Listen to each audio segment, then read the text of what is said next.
Bienvenue dans l'épisode 6 de mon avis sur Miss Night and Day. Que pouvons-nous dire sur cet épisode? Il était mignon. Je pourrais le résumer avec ces mots-là, mais je vais essayer d'aller un peu plus sur l'épisode. Déjà, c'est sûr que l'enquête sur la drogue avance à grands pas. Avance à grands pas parce que ils ont arrêté le deliveryman, le Poppy, celui du club, même s'ils n'ont pas pu suivre, malgré la taupe qu'ils avaient, où sont partis la drogue, au moins ils ont une piste. Bon, d'après lui, il est qu'un pion dans l'histoire, mais ça, bien sûr, sinon l'histoire passerait trop vite. Mais une chose est certaine, c'est que le chemin romantique avance à grands pas. Surtout la scène quand il était en train d'écouter en même temps qu'elle parlait dans la rue et qu'elle ne savait pas, qu'elle s'exprimait en disant que les malentendus créent des problèmes et qu'il ne lui avait pas laissé le temps de s'exprimer était assez marrant. Surtout la façon qu'il a réglé l'affaire en donnant la carte de visite. Dès que l'autre personne a vu que c'était un procureur, tout le monde est resté dans son chemin et ça, c'était agréable. Mais la progression de cette histoire, bien sûr, ne pouvait pas aller tout droit et sans embûche, il fallait un petit accroc. Et cet petit accroc est arrivé avec l'idole. L'idole qui a compris, en ouvrant ses yeux, et qui a découvert le secret de Lim Soon. Et ça, est-ce que c'est une bonne chose ou une mauvaise chose? Je pense que c'est une bonne chose.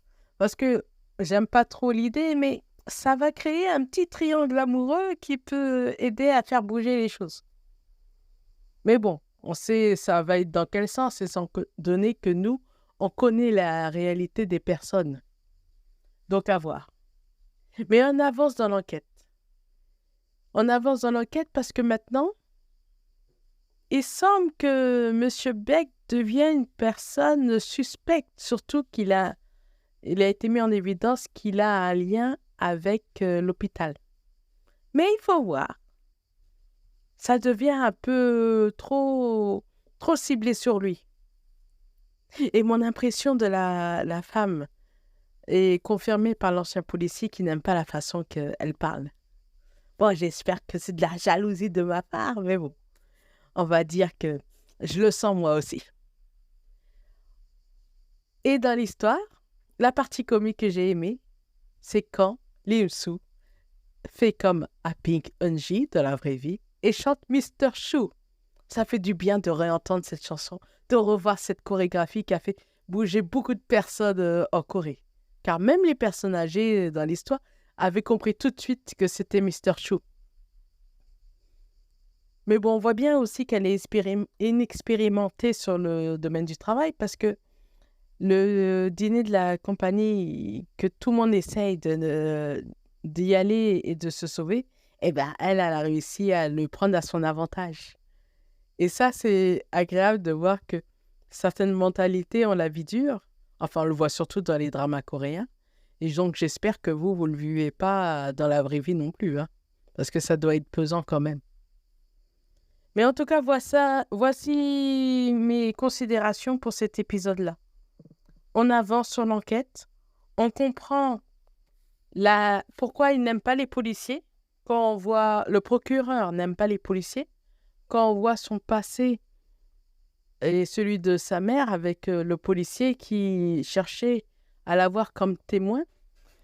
Parce que sa mère a vu quelque chose derrière la banque.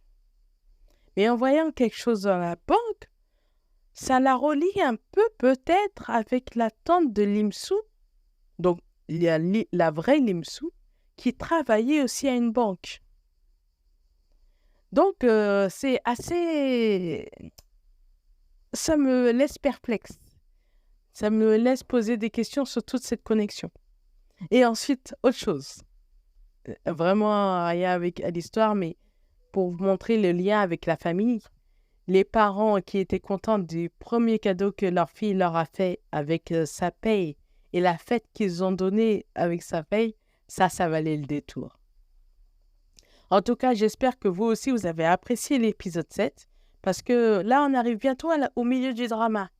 Et au milieu du drama, tout se met en place pour un dénouement avec bien sûr un rebondissement vers les deux derniers épisodes, voire les 4 derniers épisodes. Quand on a l'habitude de voir les dramas coréens, on sait que c'est ce rythme-là. En tout cas, j'espère que vous continuez à vous accrocher, vous aussi, et à bien en profiter. Et sur ce, je vous dis à l'épisode prochain. À bientôt!